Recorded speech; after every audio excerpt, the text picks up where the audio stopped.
আলু ছোলা হয়ে গেল না তাহলে চলে গেল চলে গেল এখানে দেখো এটা কি করছো মনীষা আলু ছুলছো এটাতে কি করবা কি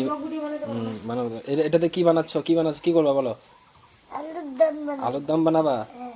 কে বানাবে আলুর দম তুমি আচ্ছা ঠিক আছে আমাকে খেতে দিবা হ্যাঁ আমি তো কাজে চলে যাবো অসুবিধা নাই কাজের থেকে আসবো তারপর দেবে ঠিক আছে সুন্দর করে বানাবে আলুর দম খাবো ওকে তোমাকে কতগুলো আলু দিয়েছে ছোলার জন্য 100টা আলু কোথায় আলু 100টা এখানটা আছে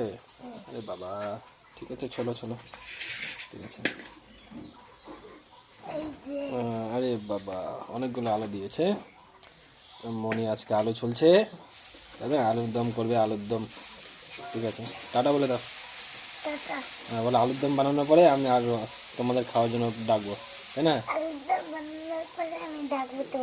হ্যাঁ খাওয়ার জন্য যে খাবে সবাই চলে আসবে তাই না যারা যারা পছন্দ করে তারা সবাই চলে আসবে আলুর দম খেতে টাটা এটা কি হয়ে গেল এটা একটু বেশি ছোলা হয়ে গেছে একটু ভালো করে ছোলে নাও না না না না ঠিক আছে টাটা দিয়ে দাও ঠিক আছে